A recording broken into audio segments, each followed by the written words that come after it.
Construisez votre avenir avec Alméa. À Chaumont ou Saint-Dizier, venez découvrir nos différents cursus. Métier de bouche,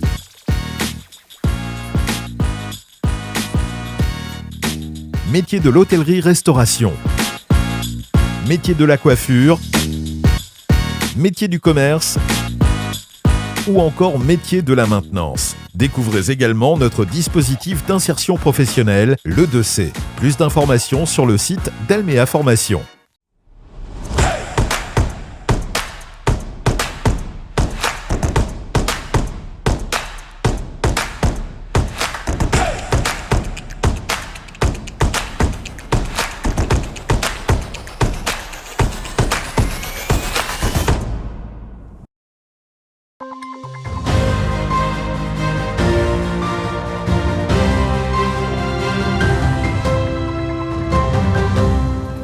Bonjour à toutes et à tous, bienvenue dans cette édition du 4 février 2023. Voici les titres de ce 15 minutes info. Jour de finale pour la 4e édition du Tennis Europe Bar-le-Duc Grand Est U14. Nous reviendrons sur la finale simple filles et simple garçons. Et à la fin de ce journal, nous plongerons dans l'univers d'Harry Potter à l'occasion des Nuits Magiques organisées à Saint-Dizier. Et voici pour les titres. Le tournoi Europe Bar-le-Duc Grand Est U14 touche donc à sa fin après une semaine de compétition avec les finales simples filles et garçons. Retour sur cette après-midi sportive avec Thiago Kergovic. Ce samedi 4 février à Bar-le-Duc se tenait la finale du tournoi tennis européen Bar-le-Duc Grand Est U14. Cette journée signe la 4e édition de cet événement sportif international. Une véritable fierté pour le président du club parisien. On a réussi à obtenir justement l'organisation de ce grade 3, sachant qu'on n'a que 6 en France, un tournoi de cette catégorie, à destination des moins de 14 ans, c'est under 14. Et c'est super parce qu'on a le gratin de l'élite mondiale du joueur de tennis qui vient sur Bar-le-Duc pendant une semaine et c'est top parce que ça crée vraiment beaucoup d'échanges et on essaie d'associer un maximum les enfants de l'école de tennis, de Fête le Mur et des clubs aux alentours, comme vous pouvez le constater actuellement, pour que ce tournoi soit une grande fête. Cette grande fête a rassemblé de nombreux invités. En effet, 25 nations ont été représentées lors du tournoi, mais ce sont 2 Français, dans la catégorie garçons, qui ont réussi à se hisser au rang des finalistes. À quelques minutes de la rencontre, ils répètent leurs gestes et se concentrent avant cet affrontement un peu particulier.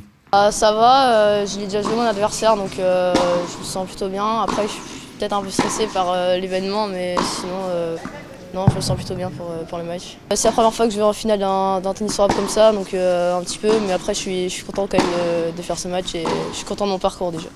Le match est lancé et annonce déjà du grand spectacle. Rapidement, Coudray prend les devants. Avec un style défensif, ce dernier s'autorise un contrôle sur le match et son suravance en limitant le plus possible les attaques dangereuses. Emery, quant à lui, choisit l'attaque et enchaîne les prises de risque au détriment de voir quelques balles manquées et des points de perdus. Un vrai affrontement de style pour le plus grand bonheur des spectateurs. Une belle opposition, c'est une attaque-défense. Il y a un jeune qui prend des risques et qui frappe vraiment très fort, et un autre qui défend énormément, très bien d'ailleurs. Ça vaut un 3e set, bravo. Effectivement, difficile à départager, les 2 tennisman offrent aux 150 spectateurs un 3e set décisif, lors duquel Coudray gagne sur une faute de son adversaire et remporte la finale sur un score de 3-6, 6-1, 5-6. Ouais, je suis plutôt content. J'ai réussi à gagner au 3e du coup.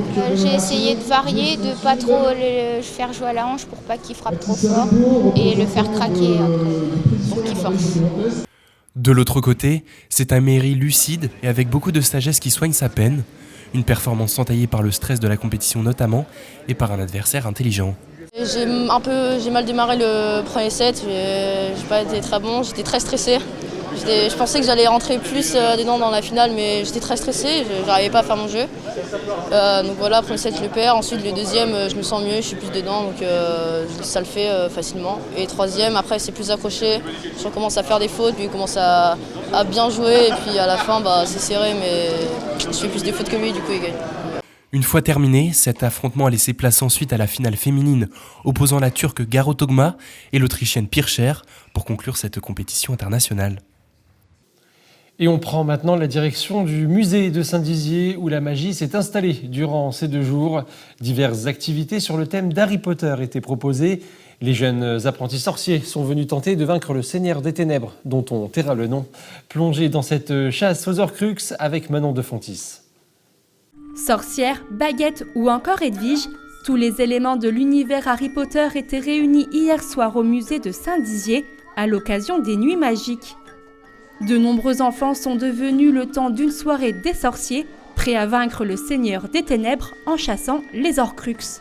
La chasse aux Horcruxes faisait sens par rapport au fait que justement il fallait chercher des différents objets et dans les collections on avait énormément d'éléments qui pouvaient évoquer ou rappeler l'univers magique, donc ça nous permettait en fait d'avoir cette passerelle qui se faisait assez facilement par rapport aux collections.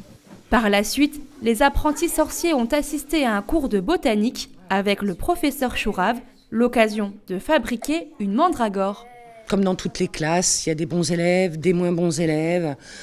Effectivement, il y a certains qui ont un petit peu plus de facilité à élever et à dresser la mandragore pour que le résultat soit exceptionnel.